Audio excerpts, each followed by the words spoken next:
정진석 의원이 이준석이 제일 두려워하는 게 이준석을 노원에 공천하는 거라더라라고 했다고 하는데 이 시나리오 가능성은 있다고 보십니까? 중진들 이러니까 사람들이 중진들을 싫어하는 거예요. 중진들이 양당에 모여서 이런 얘기하고 있습니까? 지금 이 판에 국민들이 그런 걸 원할까요? 뭔가 좀 중진들로서 나라를 걱정하고 이래야 되는데 보니까 자기들끼리 모여서 이런 얘기하면서 이런 지금 거 정확하게 뒷담화라 그러죠. 뒷담화 하고 있는 거 아닙니까? 아니 근데 아주 한심하게 잘렸고 그리고 국민의힘 중진께서는 어떻게 하다가 이 여당이 이렇게 수도권에서 한석도 정말 어떻게 보면 정말 어려울 정도로 전멸할 수 있는 이 위기에 처했느냐. 내 책임은 무엇인가. 이분 지금 책임 굉장히 크신 분 아니세요? 정진석 의원? 굉장히 책임이 크시. 근데 남 얘기하듯이 이러면서 그 당의 젊은 당대표 하신 분을 갖다가 막 조롱하고 그리고 이런 걸 다른 당 중진하고 앉아서 얘기하시고 예. 이게 뭡니까 도대체. 저는요 아주 저도 이렇게 좀 같은 정치인이지만 네. 젊은 정치인으로서 이게 도대체 저는 예, 반성하셔야 이분도 돼요. 넣읍시다. 예, 여야 대표 정치 구단들의 쓴소리를 듣는 시간 한판 쓴소리 시간입니다. 먼저 국민의힘 이현주 전 의원 오셨습니다. 어서 오십시오, 의원님. 네 안녕하세요. 네, 그리고 더불어민주당 이상민 의원님 어서 오십시오. 네, 안녕하세요. 예, 자, 두 분이 요즘 굉장히 핫한 두 분이신데 오늘 본격적으로 말씀 나누기 전에 오늘 인요한 혁신위가 2호 혁신안을 발표했습니다. 국회의원 숫자 10% 감축, 불체포 특권 전면 포기, 국회의원 세비 하향 조정 및 의원 구속 시 세비 박탈, 그리고 현역 의원 선출직 하위 비율 20%, 공천 원천 배제 4가지 안건인데요. 그 외에 별개로 또 당 지도부 친윤계 의원 등의 총선 불출마, 험지 출마 공고도 있었습니다. 오늘 오후 있었던 인요한 혁신위원장의 발표 내용 장면을 듣고 이어가겠습니다. 오늘 두 번째 그 발표를 드리겠습니다. 제일 중요한 건 당 지도부 및 중진, 대통령과 가까이 지내는 의원들은 총선 불출마를 선언하거나 아니면 수도권 지역에 어려운 곳에 와서 출마하는 것을 강력히 요구합니다. 예, 자 오늘 인요한 혁신위원장의 주요 발표 내용이었는데요. 자 오늘 발표 내용 어떻게 들으셨는지 먼저 이현주 전 의원한테 말씀 주실까요? 네. 그 지금 이제 당 뭐 지도부 중진 측근 뭐 불출마 험지 출마 아까 말씀하셨습니다만 이게 지금 혁신안이 아니에요. 그죠? 혁신안이 아니고 예, 네, 예. 혁신 그렇죠. 이거 권고. 헷갈리잖아요, 사람들이. 그렇습니다. 예. 근데 이거 혁신안 아닙니다. 근데 권고죠. 예. 그럼 이걸 같이 올렸을 텐데 아하. 왜 이건 권고처럼 빠지냐? 마치 이태원 참사 때 추모제 때 그때 가긴 가는데 개인 자격으로 간다. 혁신위원장께 그거랑 뭔가 비슷하지 않습니까? 지금 이 패턴들이. 그러네요. 그래서 이게 그러니까 뭔가 어딘가에서 삐끗한 거죠. 하고 싶었으나. 그래서 더 막 의구심이 드는 거야. 정말 이거는 못 받아들이는구나. 누군가가. 예, 이거는. 그러면 사실은요. 이 혁신안 2호 혁신안에서 뭐 불체포 특권 포기 뭐 그다음 세비 어쩌고저쩌고 뭐 하위 20% 공천 원천 배제 이건 당연한 거 아니에요? 이건 당연한 얘기고 예. 요 얘기들은 그동안 많이 나왔어요. 그래서 사실 반복되는 얘기고요. 하나도 신선하지 않아요. 그러면 사실은 이 권고한 게 문제다. 그리고 사실은 또 하나 더 짚을 것은 이분들이 뭐 중진이라고 해서 무조건 불출마했는데 전 그렇게 생각하진 않아요. 문제는 현재 스코어가 안 좋기 때문인 거잖아요. 이렇게 책임 있는 분들이 이끌어 오셨는데 대통령 측근도 마찬가지고 대통령 지지율 높고 굉장히 국민들이 박수를 치면 오히려 이분들이 칭찬받고 평가받으셔야 돼요. 그런데 그게 아니고 지탄을 받고 있으니까 그럼 당신들이 책임져라 이렇게 되는 거거든요. 예. 근데 이렇게 된다. 이게 권고로 이상하게 격화됐다. 이 이면에서 이번에 다시 돌려막기 해서 이철규 인재영입 위원장으로 다시 복귀한 거하고 다시 연결이 되면서 여전히 포기하지 못했구나. 이런 여전히 것을 포기하지 오히려 못했다. 짐작하게 하는 거죠. 예, 이상민 의원님은 예. 어떻게 보셨습니까? 평가. 저는 어쨌든 일반 국민들이 좋아하실 예. 내용들을 넣었어요. 많이 넣었다? 현실성이 있든 없든 아하. 타당하든 안 타당하든 뭐 예컨대 국회의원 정수를 뭐 10% 감축하는 감축. 건 아예 그냥 뭐 50% 감축하자는 정치인도 있었잖아요. 예. 100명으로 하자는. 근데 사실은 타당하지도 않고 사실 저 현실성도 없고. 예. 뭐 그런데 그런 걸 넣었어요. 그러니까 불체포 특권은 지금 뭐 공약을 양당이 다 했기 여러 때문에. 차례 했지만 안 지키는 게 문제죠. 안 지키는 게. 안 지키는 게 예, 문제고. 안 지키잖아요. 우리 당도 안 지켰고. 예. 뭐 저쪽 당도 저쪽 당은 어떨지 모르겠지만 아니, 우리 당도 안 지킨 그런 사람마다 자책감이 달라요. 있고 국회의원 세비 뭐 하향 조정 이런 것도 아마 국민들이 워낙 아예 그냥 저 세비 주지 말고 명예직으로 하자 이걸 좋아하실 거예요. 뭐 구속되면 세비 절대 주지 말자. 뭐 이거는 뭐 국민들 그 정서를 부합하는 걸 테고 현역 의원 선출직 하위 비율 20% 이거는 좀 국회의원들을 진짜 좀 하등동물 취급하는 거예요. 아니 이거 뭐 하위 평가라고 하는데 뭐 갖고 평가해요? 민주당에서 하고 있지 않나요? 이거? 아니, 그러니까 제가 볼 때는 국회의원들 이거를 정성 평가를 해야 되는데 순전히 지금 뭐 보면 법안 몇 개 냈는지 네. 통과 몇 개 됐는지 이러면 네. 국회의원들이 그냥 그거 위한 그 정치를 할 생각 안 하고 그 항목에 점수 올리기 위한 것만 해요. 법안도 쪼개서 제출하고. 정량적인 평가에 매달릴 예, 수밖에 그러니까 없고. 그거는 예, 이거는 너무 허점이 많아요. 그러니까 지금 그 혁신이가 하는 거는 혁신이가 하는 지금 국민의힘 저 윤석열 정부의 결함은 뭡니까?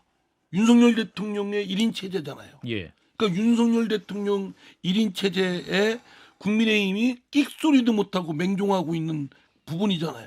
그거를 풀어야죠. 그거를 풀을 정면으로 할 건 안 하고 이거는 막 변죽 툭툭툭툭. 그러니까 보면은 국민들이 볼 때는 그럴듯하긴 한데 그리고 국민들이 원하는 말초 신경을 자극하게 하고 충족시켜주는 듯하지만 그건 정치를 업그레이드하는데 본질적인 건 아니에요. 말초 신경만 자극한다. 맞습니까, 이현주 의원님? 말초 신경만 자극되고 네, 있어요. 비슷한 생각이고요. 예. 결국은 뭐냐면, 그러니까 처음에 막 칭찬하시더니 알고 보니까 칭찬이 아니었네. 저도 이게 끝까지 들어보. 아, 근데- 놀라셨습니까? 칭찬하시고. 네. 끝까지 들어야지. 아니 근데 예. 이거요, 제가 정치 처음 시작할 때 2012년 아. 대선인가요? 아, 그때 박근혜 대통령 출마하실 때 그때 직전에 정말 이거 가지고 막 쇼하고 그랬거든요. 아. 그래서 저는 그때 초선이었는데 정말 이거 되는 줄 알았어요. 아. 이렇게 되겠구나 했는데 지금 10년이 지나도록 10년째? 하나도 안 됐어요. 그래서 그러니까 초선이라 그런 걸 되는 줄 알았을 거예요. 네, 그러니까 진짜 저는 되게 진지하게 와 하는구나 이런 생각했거든요. 예. 그러니까 지금 10년째 하나도 안 됐어요. 그래서 무슨 얘기냐면 이제 더 이상 이거는요 이렇게 말을 반복하는 건 국민들한테 아무런 감흥이 없어요. 아. 바로 행동으로 옮기면 조금 믿어줄까. 아하. 그런 거고 그다음에 저도 계속 주장하는 게 87년 이후에 87년 민주화 이후에 우리나라의 고질적 정치 개혁 사항 중에 하나가 뭐냐면 보스 정치를 예. 개혁하는 거예요. 1인에 의한 네, 보스 사고용. 정치. 예. 이게 87년에는 그 당시 YS, DJ, JP 이런 보스들을 중심으로 해서 그 독재 투쟁을 했지 않습니까? 그러니까 그때는 군부 정권에 대한 반독재 투쟁이었기 때문에 이 보스를 중심으로 한 일사불란한 게 좀 필요했을 수도 있어요. 예. 근데 이제는 시대가 달라졌어요. 그만한 보스 역량을 가진 사람도 안 나오고요. 네. 그래서 사람들이 이렇게 따라주지도 않아요. 근데 형식은 그대로 있어요. 왜냐하면 공천제하고 강제 당론제라든가 이런 걸 통해서. 그래서 이제는요. 이게 그러다 보니까 이게 안 맞는 거예요. 현실과 이 지금 시스템하고 그다음 국민들이 바라는 것 이런 거 하고 그래서 결국에는 의원들이 전부 다 줄 서고 노예가 되는 어떤 상황이 돼가는 거거든요. 그 국민들이 야 헌법기관들이 거기서 뭐 하고 있느냐, 니네 거기 가서 그 사실 헌법 46조에 나와 있어요. 국회의원은 개개인이 헌법기관이라서 자기 소신대로 해야 된다고. 예. 근데 안 지키잖아요. 저는 그런 것부터 좀 얘기했으면 좋겠다. 진 교수님.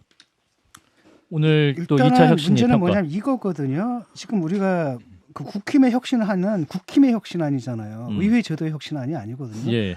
국회의원 일반의 문제가 아니라 지금 국힘의 문제거든요. 그럼 그렇죠. 거기다 모아줘야 되는데 좀 전에 말씀하신 이호 것처럼 혁신안. 국민들이 약간 솔깃할 만한 그러나 별 내용은 없는 거 일단 내걸었고 정말 중요한 건 바로 국힘이 왜 그렇게 됐는가, 그 책임 소재가 어디 있는가, 아하. 그들에게 책임을 묻는 식으로 가야 되거든요. 그렇죠. 그런데 결과적으로 그 책임을 묻는 게 바로 그건데 권고인데 권고로 처리가 됐습니다. 그런데 그것도 굉장히 애매모호하게 당 지도부 및 중진 대통령과 가까이 지내는 의원들 뭐 이런 건데 좀 더 명쾌해야 되거든요. 분명하게 제가 볼 때는 그 대표하고 그 이철규 영입위원장 그 사무총장이었지 않습니까? 네. 어쨌든 그 두 분은 말이죠. 결과는 책임윤리라는 게 있잖아요. 정치인에게는 동기가 어쨌든 간에 일단은 결과에도 책임을 져야 되는 부분인데 그런 위치에 있는 분들에 대하다가 사실 대표가 당선되기 위해서 그 짓을 한 거지 않습니까? 결국 2%짜리인데 온갖 뭐랄까 무리를 범해가면서까지 억지로 대표가 됐고 예. 그래서 당의 위기가 빠진 데가 바로 그겁니다. 전직 대표 내쫓고 그다음에 대통령이 원하는 말도 안 되는 인사를 갖다 대표로 만드는 거기서 무리가 부재졌고 거기서 민심이 이탈했고 그 사무총장 같은 경우에도 그 배타령이었지 않습니까? 태운인이 많으니 그러니까 말 안 듣는 의원들 쫓아내겠다 뭐 이렇게 얘기를 했던 그런 사람이란 말이죠. 예. 이 두 사람한테 책임을 물어야 되고 이 사람들 거취를 얘기하기 분명하게 얘기해야 됩니다. 두 분 물론 정말 이번에 딴 건 모르겠는데 불출마하시라고 딱 정확하게 얘기를 해야 되거든요. 김기현 그리고 그렇죠. 이철규 두 분에게 네. 불출마 요구를 했어야 됐다. 그 밖에도 몇 사람 더 있을지 모르겠지만 일단 핵심이 이 두 분이잖아요. 덧붙이자면 예, 이현주 의원님. 중진이 꼭 문제라고 중진만 한정하면 안 돼요. 초선도 왜냐하면 문제인가? 지금 이 상황에서는 예. 그때 그 기억하시겠지만 그때 연판장 돌린 사람들 맞아요. 초선 기억하십니까? 의원들. 예, 초선 이게 47명. 정말 충격적이었거든요. 아. 그러면서 그 중진들 중에서 당대표 나올 만한 사람들 막 찍어내기를 막 했지 않습니까? 그랬죠. 예. 그래서 이게 지금 습관처럼 돼 있는데 이런 연판장 돌리면서 사람을 마녀 사냥하고 줄 세우고 하는 게 이거 주도한 사람들 이거 아주 심각한 문제예요. 이거 그러니까 완전 그런 반민주적인. 상황이 이 국민의힘의 그런 행태들 맹종하고 다른 이견을 허용치 않고 그냥 눌러버리고 그리고 성역화 이제는 뭐 식력화하죠. 그런 행태들이 이 더불어민주당도 똑같이 사실은 그 양상만 좀 달리할 뿐이 똑같거든요.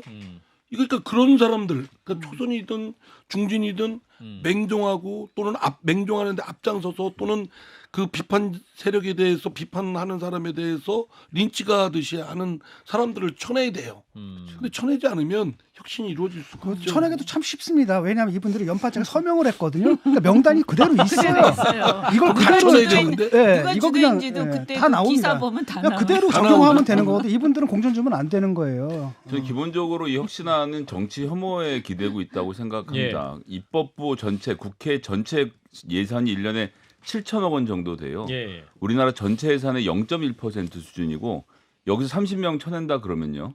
그중에서 아낄 수 있는 인건비가 한 300억 정도 되거든요. 뭐 다 합쳐도.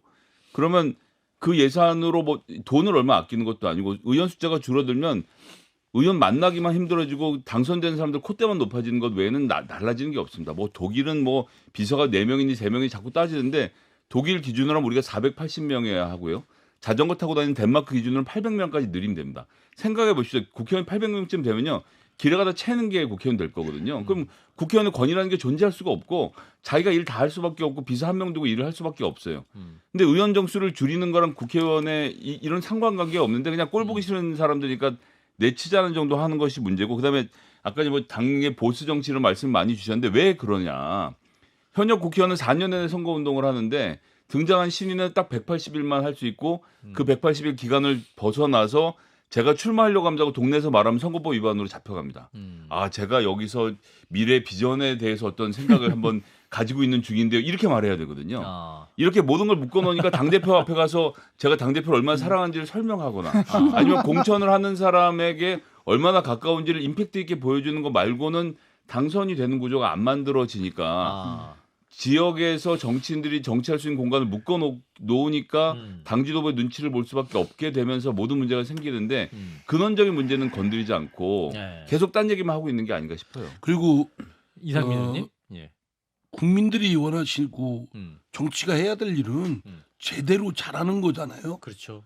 국회의원 수 줄이고 느리고 하는 게 국민들이 원하시는 게 아니고 본질적인 건 제대로 잘하라는 거요라고 생각돼요. 그런데 자르는 거라고 해서 그런 걸로 점수를 따려고 하는 건 그건 진짜 표피적이죠. 그러니까 여기 전제가 깔려 있는 거예요. 국회의원들은 어차피 못할 거다.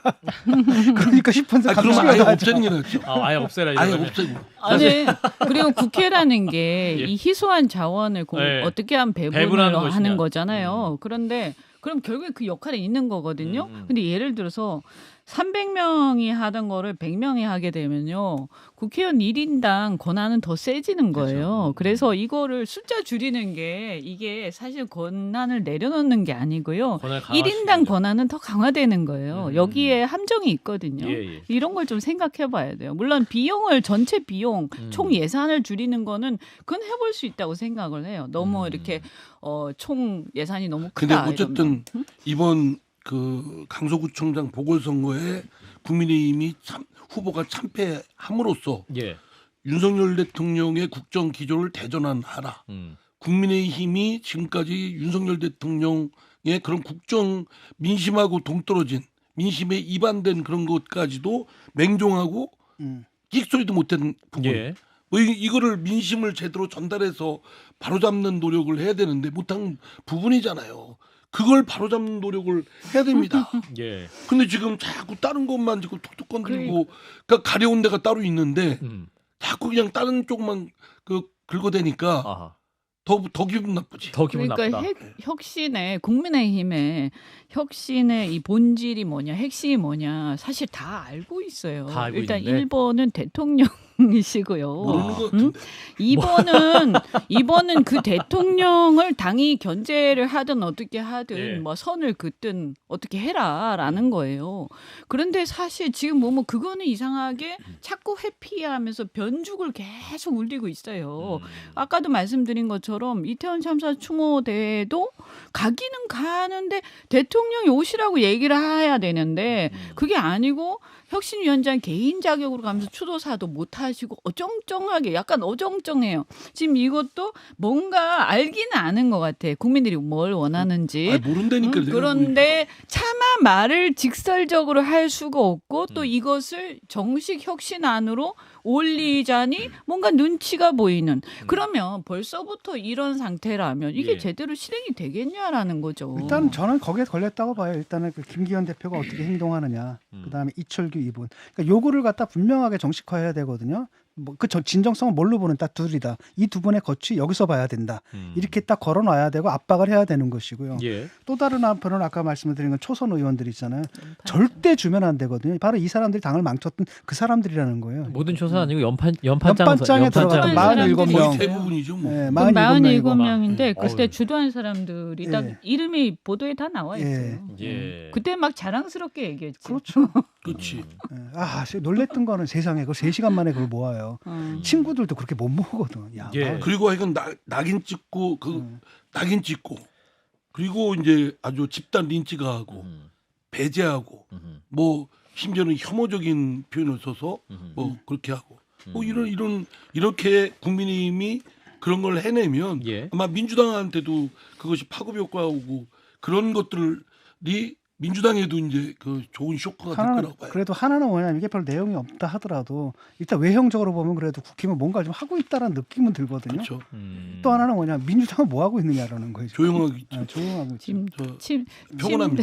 침대 축구라고 누가 침대 얘기하시는데 축구하고 있어요. 예. 자, 계속해서 이제 말씀 이어가 보면 민주당 이제 이준석 전 대표 징계가 취소가 됐습니다. 이제 징계가 취소가 되면서 이제 험지인 서울 노원병에 국민의힘에 공천을 하고 낙선시키려는 전략이 아니냐 이런 얘기도 있습니다. 우상호 의원도 정진석, 안철수 의원에게 유사한 얘기를 들었다. 정진석 의원이 이준석이 제일 두려워하는 게 이준석을 노원에 공천하는 거라더라라고 했다고 하는데 이 시나리오 가능성은 있다고 보십니까? 이현주 의원님 말씀 주시죠. 저는 하여튼 이 중진들 이러니까 사람들이 중진들을 싫어하는 거예요. 중진들이 양당에 모여서 이런 얘기하고 있습니까? 지금 이 판에 국민들이 그런 걸 원할까요? 뭔가 좀 중진들로서 나라를 걱정하고 예. 이래야 되는데 보니까 자기들끼리 모여서 이런 얘기하면서 이런 거 지금 정확하게 이걸 뒷담화라 그러죠. 뒷담화 하고 있는 거 아닙니까? 아니 근데 아주 한심하게 아니, 근데 짝이었고. 중진 다 다릅니다. 아니 그러니까요. 오선 중진은 그렇죠. 또 이제 다른 그러니까 이제 예. 이 중진들께서 그러신 거예요.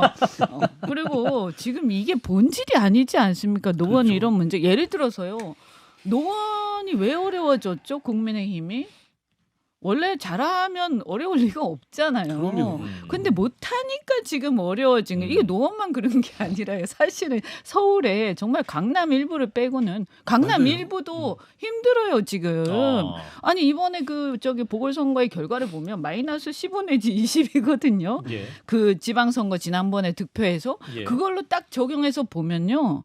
그러면 강남도 잘 안 돼요. 지금 굉장히 힘들 막 5% 안에서 완전 격전지거든요. 그러니까 이런 상황에서 지금 무슨 얘기하고 있는 이분들은 가만 보니까 자기 지역은 다 쉬운 데야 보니까 어쨌든 우리 당의 텃밭들이고요. 그러면 중진들이 앉아서 무슨 얘기를 해야 되냐? 야 정치가 이래서 되냐?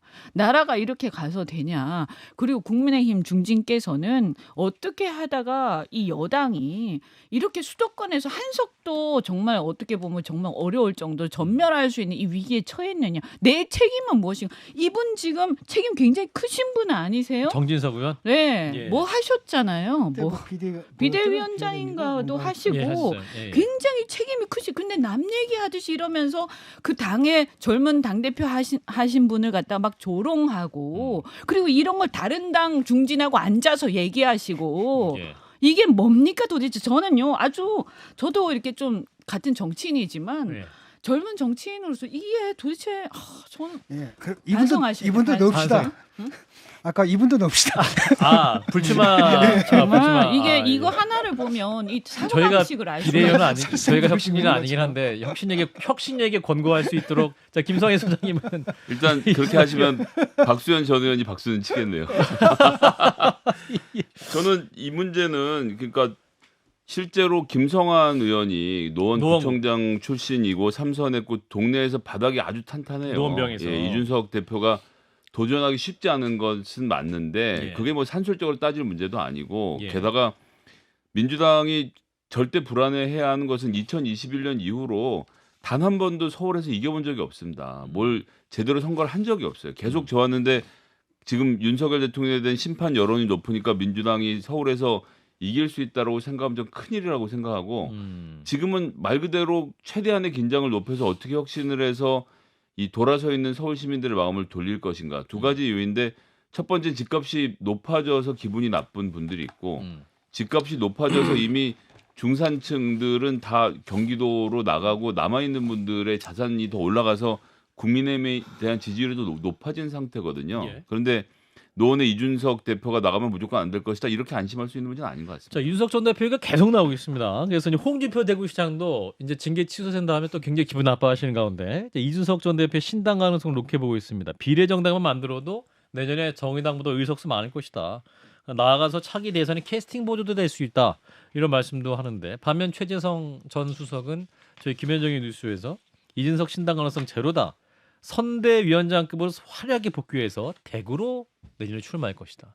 여러분들이 그거는 뭐 말씀하시는데 제가 보기엔 예, 자 이상민 의원님 그 홍준표 시장이 시장님은 이준석 그 전 대표를 굉장히 띄우는 것 같고 띄우고 있습니다. 또 정서적으로 또 홍준표 시장님은 저 본인이 친한 사람을 굉장히 띄우잖아요. 되든 안 되든. 예, 그 최재성 전 수석은 무조건 깎아내리려고 하는 것 같고. 그러나 제가 보기엔 여기 지금 이현주 의원하고 내일 부산에서 토크 콘서트 한다거든요. 예. 그 제가 가서 좀 축사를 하려고 그랬더니 별로 이렇게 원하지 않으신 거 예. 당기지도 않는 것 같고. 아니 뭐 제가 그저 김성애 소장 지지 선언하는 거 되게 이런 느낌인 거지. 예. 그래서 뭐 우리 자존심이 있지. 자존심이 근데 있지. 제가 볼 때는 이현주 의원하고 이렇게 좀 자주 어울리는 거 보니까 예. 상당히 저 가능성이 있어요. 그리고 지천이시네. 어떤 가능성이? 끝까지 들어봐. 이준석 당 대표한테는 예. 신당을 적극 권합니다. 신당 창당을. 왜냐하면 아니 근데 그렇게 이제 당에서 진짜 어쩌면 부당하게 당 대표 쫓겨나고 그랬잖아요.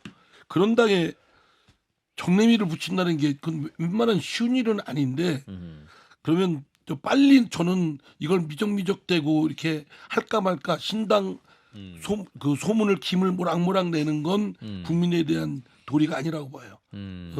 나름의 전략이 있겠지만 생각도 있겠지만 내일 부산 토크쇼를 하면서 예. 그 빨리 신당을 할 것인가 예. 할 것인가 이 얘기는 잠깐 제가 거두고 싶은데요. 표명을 해야 된다고 생각해요. 예. 전 홍준표, 시장. 이준석 두 분 다 대권을 노리고 있는 상태라고 봅니다. 이준석 전 대표도 대권 노립니까? 홍준표 시장님이 대권을 노리는데 홍준표 시장은 대권 노리죠. 이준석 대표와 가까운 사이를 유지하는 것은 이준석의 지지 그룹을 자기가 가져갈 수 있다고 생각하는 거예요. 지난번에 왜 다음 대선에서. 지난번 대선 때도 왜 20대 남성들의 표를 본인이 가져갔던 그렇죠. 경험의 바탕으로 해서 예. 이준석 대표하고 잘 지내는 것보다는 이준석 대표를 지지하는 그룹을 가져오려는 전략이 일단 기본적으로 있기 때문에 홍준표 의원이 본인 성격과 달리 이준석 대표는 좀 좋게 말하는 거고 예. 이준석 전 대표도 대권을 어쨌거나 도전할 사람을 우리가 보고 있지 않습니까? 예. 그 얘기는 다른 말로 하면 국민의힘과 윤석열 대통령 분리해서 보고 있다고 봅니다. 국민의힘은 배신하지 않고 윤석열 대통령은 어떻게든 공격하는 스탠스를 취하려고 할 거기 때문에 당 자체에 대한 배신의 이미지를 주는 일은 그러니까 분당이라고 하더라도 윤석열 대통령 때 쫓겨나는 것이지 내가 국민의힘을 배신한다 이런 그림은 안 만들려고 노력할 거예요. 그러니까 본인은 뭐라고 생각하냐면은 지금 당을 뺏겼다고 생각하는 거예요. 예. 그러니까 윤석열 점령군에 의해서 불법적인 방식으로 뺏겼고 나는 그걸 되찾을 것이다라고 생각하고 예. 그 최재성 그 정무수석이 얘기한 것은 이게 사실 그 이준석의 바람이거든요. 선대위원장 그렇죠. 되는 게 내년 총선에서 이 선거 너희들 못해. 너희들 그 구린 감각 가지고 선거 못 치러. 내가 이거고 하겠다. 내가 역할이 있고 그러니까 너희들 나를 필요로 하는 거야. 그다음에 대구. 왜냐하면 보수에서 그 당의 맹주가 되기 위해선 대구 민심을 잡아야 되거든요. 근데 예. 이번에 여론조사 보니까 뭐 30%씩까지 막 나오고 그러지 않습니까? 예, 김 교수님 또 말씀하셨기 네. 때문에 예, 계속 그래가지고 그런 걸 딱 보게 되면 사실 가장 좋은 게 바로 뭐냐면은 대구에 나가면 당선되는 거 아니겠습니까? 예. 거기서 해가지고 일단은 뭐 대선이고 이전에 예. 요번에 사실 국회의원이 되지 못하면 사실 정치 생명이 굉장히 불투명해지거든요. 김종인 위원장의 의견이죠. 그래서 아마도 이게 이제 본인이 바라는 그림이고 그다음에 이걸 갖다 계속 요구하기 위해서 어떻게 하면 일종의 계속 거래 뭐라고 할까 거래를 밀당을 좀 하고 있는 거다는 건데 예. 문제는 뭐냐면은 국힘 사람들은 너무 싫어해요. 누구를? 이준석 전 국힘의 대표를? 이제 아. 그 정통적 일적인 그렇죠. 아하. 핵심들이 너무 싫어하는 거죠. 그래서 예. 그 안을 과연 받아줄 수 있느냐. 아하. 그러니까 이준석이 뭐라고 생각하는 거냐면 너희들 더 급해봐야 된다. 아하. 지금까지는 괜찮은데 완전히 더 급해지면은 그때는 내 안을 받을 수 있다. 이렇게 판단해서 아직 신당 얘기는 안 하는 겁니다. 네, 진 교수님 말씀하신 이준석, 유승민 신당이 대구에서 30% 지지율 요 얘기는 피플 네트워크스 리서치가 뉴데일리 의뢰로 지난달 30일, 31일 전국의 18세 이상 1,066명을 대상으로 한 그 여론조사 결과였습니다. 저 질문이 있는데 예. 그러면 그때 국민의힘은 몇 %? 나? 국민의힘은 그때 잠깐만요. 국민의힘은 그때 이제 이준석 국민의힘이 29.8%였고 민주당 27.6%, 이준석, 유승민 신당이 30.1% 이렇게 나왔었어요. 자세한 건 중앙 여론조사 심의위원회 홈페이지에서 확인하시면 아니 근데 아주 좋았어요. 근데 여기서요. 예. 자, 이현주 우리가 의원님. 이제 사실은 뭐 이제 정치공학적으로 얘기할 수도 있겠지만 국민들의 민심을 생각을 해본다면 결국에는 지금 현재 어쨌든 이준석으로 저는 뭐 보수 정치 이런 걸 탑하자는 쪽이기 때문에 예. 이름을 잘 얘기를 안 합니다만 어쨌든 이준석을 대표되는 어떤 새로운 어떤 보수 세력 또는 중도 보수 세력에 대한 지지 이게 뭐냐? 그러니까 실은 이제 노선은 중도 보수지만 그리고 과거에 뭐 보궐선거라든가 대선 때는 윤석열 대통령을 지지했는지 모르지만 예. 지금은 완전히 이탈한 그래서 윤석열 대통령에 대해서 비판적으로 생각하거나 견제해야 된다는 사람들이에요. 그래서 보수 자체가 아니라는 게 아니라 이 지금 정권에 대해서는 도저히 이것은 견제를 해야겠다. 그런데 이 견제가 민주당만 가지고는 좀 성에 차지 않는다. 민주당으로 견제하는 것은 성에 차지 않는다라는 사람들이거든요. 그러면 이 사람들 입장에서 봤을 때 대통령이 변하던가 아니면 국민의힘이 대통령하고 선을 그어서 대통령을 그래도 견제할 수 있는 하나의 여당이라도 노선이 같다는 거지 견제하지 않는 건 아니거든요. 국회이기 때문에. 그래서 그런 완전히 탈바꿈을 하면 모르겠지만 지금 뭐 그냥 겉으로 변주만 올리는 국민의힘에 이준석 대표가 턱 손잡고 막 선대본부장 역할을 한다. 그럼 과연 그 지지가 그대로 유지가 되겠냐? 저는 완전히 그렇게 되면 실망이 굉장히 심각해질 것이다라고 생각하고요. 저는 이현주 의원하고 저도 같은 생각인데 어느 특정인 이준석 뭐 전 대표가 국민의힘을 돕든 뭐 민주당을 돕는다고 예를 들어서 이준석 이준석에 대한 기대를 갖고 있는 지금의 어떤 지지층들이 그대로 따라갈 거로 생각하는 건 오산이죠. 아하. 아니 지금 말씀하신 대로 국민의힘이 그 여당으로서 또는 정당으로서 역할을 제대로 못하고 있는 불만 또는 민주당이 야당으로서 또는 정당으로서 공당으로서 제대로 못하고 있는 점 다 드러나잖아요. 예. 더불어민주당은 이재명 당이고 개딸 당이고 국민의힘은 윤석열 당이고 또 끽소리 못하고 있고 이런 것들에 대한 불만의 그런 계층이 분명히 있는데 예. 이런 계층에 대해서 이준석이 저 대표가 뭐 국민의힘 있다 또는 뭐 또 다른 거 했다 그렇게 생각하는 건 정말 잘못된 생각이라고 생각하고요. 만약에 민심이 그렇다면 이준석 전 대표가 결단을 내려야겠죠. 그거 가지고 아까 저 진 교수님 말마다 밀당을 한다든가 예. 뭐 국민의힘 어쩌고 저쩌고 이러면 금방 떨어져 나갑니다. 이현주 의원님 내일 부산에 가서 말씀하시는데 무슨 말씀하시는 거예요? 신당 창당에 관련한 깊이 있는 이야기? 아니 신당 창당 어제 열려 있지만 한 달 언제 한다 이렇게 딱 결정한 건 아니지 않습니까? 이제 여러 가지 가능성을 가지고 그래도 가능하면 당이 바뀌길 바라는 거거든요. 예. 근데 이게 갈수록 지금 보면 기대난망으로 가고 있긴 한데 여하튼간 예컨대 이제 그럼 정치가 뭐가 바뀌어야 돼. 그리고 국민의힘은 뭐가 문제야. 또 우리 정치는 뭐가 문제야. 그럼 대안은 뭐야. 그리고 만약에 뭐 저는 개인적으로 이런 얘기를 할 생각이에요. 그래서 만약에 신당이 필요하다면 국민들이 바라는 건 뭘까? 뭘 충족시켜야 될까? 그리고 현재 지금 국정의 난맥상이라든가 이런 것들에 대해서 그럼 우리가 생각하는 대안은 또 뭐냐? 그죠? 외교 뭐 경제 여러 가지 있지 않습니까? 정치 개혁도 있고요. 이런 것들에 대해서 그냥 허심탄회하게 얘기해볼 생각이에요. 예. 제가 이제 하나 붙이면은요. 예. 여기서 우리가 함정에 빠져서는 안 되고 늪에 빠져서는 안 된다는 게 경계해야 될 게 국민의힘하고 민주당에 대한 부분에 대해 비판할 만큼 했어요. 저희들도. 근데 그것만으로 빠지면 그냥 그 비판하는 그거에 빠져가지고서 허우적거리고 하나 안 된다고 생각을 해요. 예. 진짜 두 당 가지고 안 되겠다. 각자 당에 그런 세력으로 안 되겠다 그러면 신당을 만들어서 자기가 내세우는 비전 또 정치 세력을 규합을 해가지고 그 경쟁을 해야죠. 경쟁해서 국민들로부터 딱 저 선택을 받도록. 그럼 아까 말씀드린 저는 그 중에 굉장히 중요한 것 중에 하나가 보수 정치 87년의 그 시스템 이런 것들을 개혁하는 것도 그 중에 하나라고 생각을. 그래서 지금 저 이 금태섭 전 의원 또 양양자 그림을 너무 뭐 이런 그룹도 그리고 그 이외의 그룹에서 신당을 신당하는 그룹이 움틀거리고 있습니다. 있죠. 뭐 그러니까 그런 그룹들이 이현주 의원님도 빨리 신당하려면 하세요. 괜히 저기 저 토크 콘서트 이런 거 하고 다니지 말고. 알겠습니다. 이준석에 얹혀서 그렇게 하지 말고 제가 볼 때는 이준석보다 훨씬 이현주 의원이 신선하고 좋습니다. 훌륭하다고 생각합니다. 알겠습니다. 이현주 의원님과 이준석 전 대표의 강연은 내일 오후 3시 부산 경성대 홀에서 있다고 합니다. 네. 그리고 참고로 이상민 의원님의 축사는 없습니다. 자, 박지홍의 한판 승부 함께하고 계십니다. 좋아요? 구독! 알림 설정.